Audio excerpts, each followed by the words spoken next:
Pune rape कांड का आरोपी दत्तात्रेय रामदास गिरफ्तार। महाराष्ट्र के शिरूर से देर रात पकड़ा गया। आरोपी की तलाश में लगाई गई थी 13 टीमें।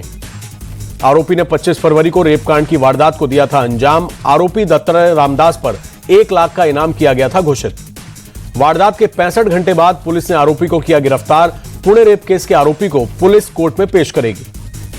पुणे रेप केस के बाद एक्शन में महाराष्ट्र सरकार। महिलाओं के साथ यात्रियों की सुरक्षा के लिए परिवहन मंत्री प्रताप सरनाईक ने की बैठक। बैठक में 14,000 बसों में सीसीटीवी और जीपीएस लगाने का आदेश पास। 15 अप्रैल से पुरानी सभी बसें स्क्रैप भेजी जाएंगी। महिला सुरक्षा रक्षक की संख्या बढ़ाई जाएगी। डिप्टी सीएम एकनाथ शिंदे ने पुणे रेप की घटना को बताया दुर्भाग्यपूर्ण। कहा आरोपी कोई भी हो बख्शा नहीं जाएगा। ऐसे लोगों को होनी चाहिए फांसी। जनसुराज पार्टी के संयोजक प्रशांत कुमार ने नीतीश कुमार पर साधा निशाना। कहा अगर फिर सीएम बनाया तो कहीं ना कहीं लटक जाएंगे। 11 अप्रैल को पटना के गांधी मैदान में जनसुराज की बड़ी रैली। होली मिलन प्रोग्राम में प्रशांत किशोर ने किया ऐलान। जीतन राम मांझी की पार्टी हिंदुस्तान आवाम मोर्चा का आज पटना के गांधी मैदान में दलित समागम। पार्टी का दावा लाखों की तादाद में गरीब और दलित समाज के लोग समागम में करेंगे शिरकत। बिहार विधानसभा चुनाव पर आज दिल्ली में कांग्रेस का मंथन। कांग्रेस अध्यक्ष मल्लिकार्जुन खड़गे और राहुल गांधी भी होंगे शामिल।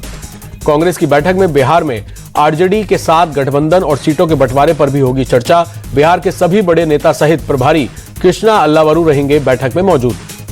बिहार कांग्रेस अध्यक्ष अखिलेश प्रसाद का दावा अगर सीटों का बंटवारा ठीक से हुआ तो बिहार में महागठबंधन की सरकार बनेगी। सहयोगी दलों से एकजुट होने की अपील की। बिहार में अकेले चुनाव लड़ने के विकल्प पर कांग्रेस प्रभारी कृष्णा अल्लावरू का जवाब अकेले लड़ेंगे या मिलकर, इस पर आलाकमान करेगा फैसला।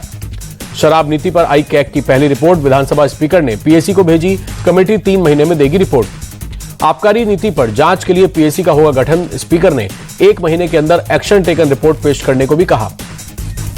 दिल्ली विधानसभा से विधायकों के निलंबन के खिलाफ आज आम आदमी पार्टी कर सकती है राष्ट्रपति द्रौपदी मुर्मू से मुलाकात। नेता प्रतिपक्ष आतिशी ने राष्ट्रपति से मांगा समय। आप विधायकों की सदन में नो एंट्री पर बोली आतिशी, ये बीजेपी सरकार की खुली तानाशाही। इतिहास में ऐसा कभी नहीं हुआ। शराब घोटाले में बुरी तरह फंसने वाले हैं आप नेता। बीजेपी विधायक अरविंदर सिंह लवली का बयान। आप सरकार ने दिल्ली की जनता को दोनों हाथों से लूटा था। बीजेपी विधायक मनजिंदर सिंह सिरसा का अटैक। पार्टी ने जो भरोसा जताया उस पर खरा उतरने की करूंगा कोशिश। डिप्टी स्पीकर चुनने के बाद बोले मोहन सिंह बिष्ट। दिल्ली विधानसभा के डिप्टी स्पीकर के चुनाव पर आप विधायक अमातुल्लाह खान ने उठाई सवाल। पूछा जब सारा विपक्ष निलंबित तो कैसे कर सकते हैं चुनाव। दिल्ली विधानसभा में नजफगढ़ और मोहम्मदपुर का नाम बदलने की उठी मांग। बीजेपी विधायक नीलम पहलवान और अनिल शर्मा की मांग। नीलम पहलवान का दावा नजफगढ़ का पुराना नाम था नाहरगढ़। अनिल शर्मा ने मोहम्मदपुर का नाम माधवपुर करने का प्रस्ताव रखा। पीएम मोदी आज सूफी संगीत समारोह जहां एक खुसरो के रजत जयंती कार्यक्रम में होंगे शामिल। शाम 7:30 बजे सुंदर नर्सरी में कार्यक्रम का करेंगे उद्घाटन। पीएम मोदी आज यूरोपीय कमीशन की अध्यक्ष उर्सुला वॉन डेर लेन के साथ करेंगे उच्च स्तरीय बैठक। व्यापार और आपसी रणनीतिक एजेंडे पर होगी चर्चा।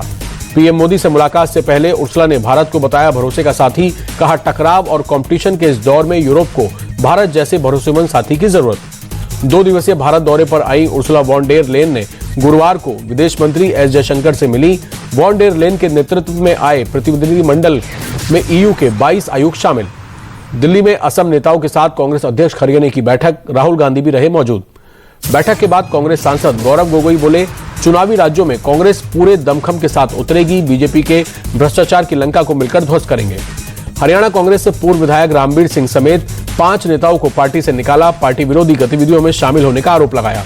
हरियाणा में निकाय चुनाव भी बीजेपी ही जीतेगी। प्रदेश अध्यक्ष मोहन लाल बड़ौली बोले जनता ने ठाना है ट्रिपल इंजन की सरकार बनाना है। हरियाणा में भ्रष्टाचार पर अंकुश लगाना सरकार की प्राथमिकता। सीएम नायब सैनी का बयान। जयपुर में बीजेपी अल्पसंख्यक मोर्चे की बैठक के दौरान हंगामा। प्रदेश अध्यक्ष मदन राठौड़ के सामने मंच पर ही भिड़े 2 कार्यकर्ता। जमकर हुई हाथापाई। बैठक में हंगामे और हाथापाई का बीजेपी का एक्शन। प्रदेश महामंत्री जावेद कुरैशी को पद से किया गया निलंबित। सीएम ममता बनर्जी का बड़ा आरोप। कहा फर्जी वोट के जरिए दिल्ली और महाराष्ट्र चुनाव जीती बीजेपी। चुनाव आयोग ने इसमें बीजेपी की मदद की। पश्चिम बंगाल में यही करने की कोशिश में बीजेपी। ममता बनर्जी बोली बीजेपी ने एक एजेंसी बंगाल भेजी है जो वोटर्स की अदला बदली कर रही। हम बाहरी लोगों को बंगाल पर कब्जा नहीं करने देंगे। सीएम ममता बनर्जी ने कहा जब तक चुनाव आयोग निष्पक्ष नहीं होगा तब तक स्वतंत्र और फेयर चुनाव नहीं हो सकते। टीएमसी सांसद सौगत रॉय भी वोटर लिस्ट में गड़बड़ी को लेकर उठाए सवाल। कहा बंगाल में भी बाहरी लोगों के दिख रहे नाम। बंगाल में बीजेपी की दाल नहीं गलेगी। केंद्रीय मंत्री जेपी नड्डा 2 दिवसीय दौरे पर पहुंचे पुरी। नेशनल हेल्थ मिशन कार्यक्रम में होंगे शामिल। बीजेपी नेताओं ने किया जोरदार स्वागत, जमकर की आतिशबाजी। जम्मू कश्मीर विधानसभा अध्यक्ष अब्दुल रहीम ने बजट सत्र से पहले सर्वदलीय बैठक की। 3 मार्च से शुरू हो रहा है बजट सत्र। जम्मू कश्मीर को जल्द ही पूर्ण राज्य का दर्जा दिलवाएंगे, डिप्टी सीएम सुरेंद्र चौधरी बोले।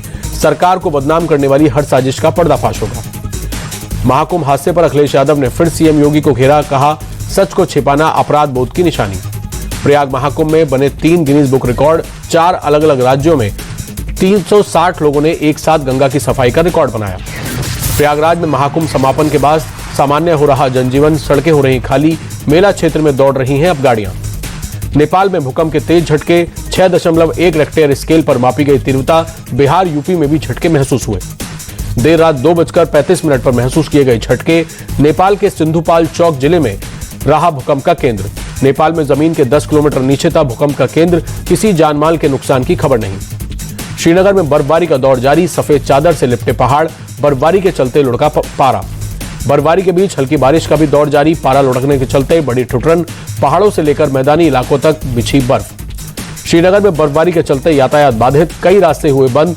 सड़कों पर बर्फ की मोटी मोटी बिछी परतें।